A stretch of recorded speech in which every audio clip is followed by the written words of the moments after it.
नमस्ते everyone, this is Sandeep and welcome to my channel only study by Sandeep Dhiman.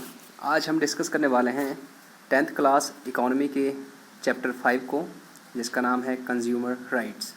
चलिए discussion start करते हैं। तो सबसे पहले मैं आपको बता दूं कि कंज्यूमर कौन होता है। जो व्यक्ति कंज्यूम करता है, सिंपल वर्ड्स में, ठीक है। और प्रोड्यूसर कौन होता है? जो प्रोड्यूस करता है।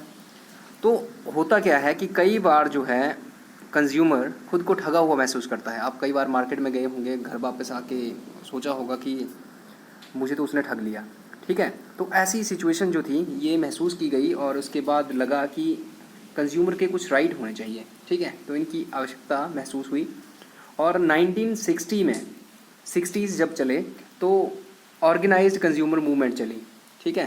कब चली? 1960s में। और 70s आते आते कंज्यूमर ऑर्गेनाइजेशन जो थी वो अस्तित्व में आ गई, बहुत सी बन गई थी। और इन्होंने लोगों को अवेयर किया कंज्यूमर राइट्स के बारे में, उनके राइट्स के बारे में कि उनको क्या करना चाहिए, ठीक है। उसके बाद 1985 में क्या हुआ?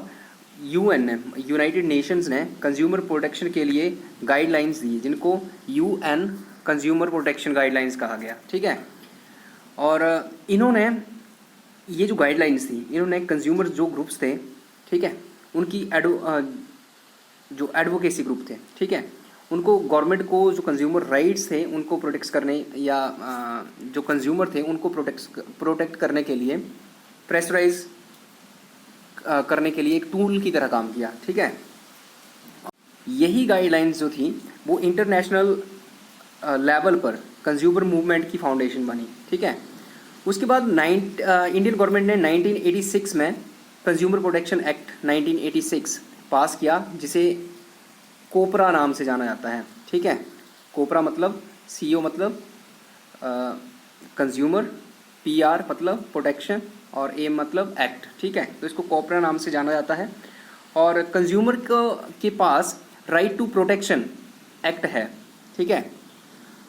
राइट टू प्रोटेक्शन एक्ट है मतलब अगर कोई उनको मार्केटिंग में, मतलब गुड्स या सर्विसेज जो कुछ भी हजार्डस है लाइफ के लिए या प्रॉपर्टी के लिए, उनके अगेंस्ट जो है इनको प्रोटेक्शन का राइट देता है। इसके अंतर्गत प्रोड्यूसर को रिक्वायर्ड सेफ्टी रूल जो होते हैं वो फॉलो करने पड़ते हैं, स्ट्रिक्टली बिल्कुल फॉलो करना पड़ता है इनको। अगर ना करे तो कोर्ट के पास जा सकते हैं और प्रोड्यूसर के ऊपर फाइन लग सकता है। इसके बाद हम बात करें राइट टू इंफॉर्मेशन, तो कंज्यूमर को राइट दिया गया है कि वह जो भी गुड्स या सर्विसेज खरीदेगा उसकी जानकारी ले सकता है। जैसे कि मान लो आप एक कपड़ा खरीदने जाते हैं तो आप शॉपकीपर से या प्रोड्यूसर से ये पूछ सकते हैं कि ये कपड़ा जो है इसको मतलब किस तरह से धोया जाए या किस तरह से सुखाया जाए, इस तरह की सारी कंडीशन जो है, जो सारी जानकारी है ये उसको बतानी होगी, ये आपका राइट है, ठीक है। आगे हम बात करें, कंज्यूमर को एमआरपी जो है, एमआरपी मैक्सिमम रिटेल प्राइस, तो इसके ऊपर बार्गेनिंग करने का अधिकार है। आप उसको बोल सकते हैं कि जैसे कोई चीज़ 30 रुपीज़ की है तो आप उसको बोल सकते हैं कि नहीं 29 लगाओ, ठीक है। तो इस तरह से आप बोल सकते हैं, ये आपका राइट है। आगे हम बात करें, ये राइट टू इन्फॉर्मेशन की जो बात की, ये आरटीआई एक्ट जो है ये 2005 में पास हुआ था और इसके अंतर्गत सिटीजन्स जो थे वो गवर्नमेंट की किसी भी डिपार्टमेंट की जो फंक्शनिंग है उसकी जानकारी ले सकते थे, ठीक है। उसके बाद हम बात करें तो राइट टू चूज़ का भी अधिकार है कंज्यूमर को। मान लो आप किसी कोचिंग इंस्टीट्यूट में कोचिंग लेने के लिए जाते हैं, ठीक है, आपको पसंद नहीं आता है, आपने फ़ीस दी है, वहाँ पर जितना टाइम आपने फ़ी पे की होगी, मतलब जितना टाइम आपने क्लासेस अटेंड की उतनी आपको फ़ीस देनी पड़ेगी, बाकी आप रिफ़ंड के लिए कह सकते हैं। और इसके लिए आपको कोई ज़बरदस्ती नहीं कर सकता वो कि हाँ हम फीस नहीं लेंगे, आपको क्लासेस लगानी ही पड़ेंगी, ऐसा कुछ नहीं कर सकता है, ठीक है। सेम चीज़ दुकानदार पे भी अप्लाई होती है। आगे हम बात करें, कंज्यूमर के पास राइट टू सीक रिड्रेसल भी है। यदि कोई चीज़ ख़राब निकले तो आप उसको ठीक करवाने या फिर उसको रिप्लेस करवाने का अधिकार रखते हैं, ठीक है। मान लो कोई चीज़ जो है आपकी डैमेज हो जाती है, ठीक है, आपकी गलती से नहीं, मतलब वो चीज़ जो है अपनी उसकी मैन्युफैक्चरिंग में कोई प्रॉब्लम हो तो आप कंपनसेशन के लिए बोल सकते हैं, ठीक है, और आपको कंपनसेशन दी जाएगी।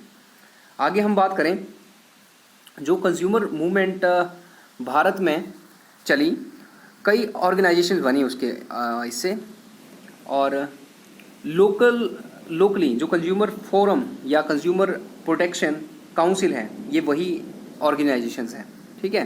ये कंज्यूमर को केस फाइल करने में मदद करती हैं, या कई बार जो है उनकी एडवोकेसी भी करती हैं, उनको जो इंडिविजुअल कंज्यूमर्स होते हैं उनको रिप्रेजेंट भी करती हैं ये।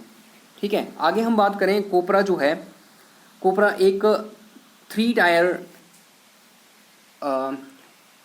क्वेजी जुडिशियल मशीनरी है, मतलब डिस्ट्रिक्ट लेवल, स्टेट लेवल और नेशनल लेवल, 3 लेवल के ऊपर काम करती है ये। जो 20 लाख तक के केस होते हैं वो डिस्ट्रिक्ट कोर्ट में, 20 लाख से 1 करोड़ तक के स्टेट कोर्ट में, और 1 करोड़ से ऊपर के जो होते हैं वो नेशनल कोर्ट में सुने जाते हैं। ठीक है, अब आगे हम बात करें तो कंज्यूमर के पास right to represent in the consumer court भी होता है, मतलब वो खुद को, कोई वकील नहीं करेगा, खुद ही रिप्रेजेंट करेगा अपने केस को, ये भी उसका राइट है। आगे हम बात करें ISI, एगमार्क या हॉलमार्क का आपने नाम सुना होगा। ये क्या होता है? ये एक सर्टिफिकेशन होती है जिससे ये पता चलता है कि ये कोई गुड्स या सर्विसेज जो हैं वो रिलायबल हैं, आप उनको खरीद सकते हैं। ठीक है, उनमें कोई दोष नहीं।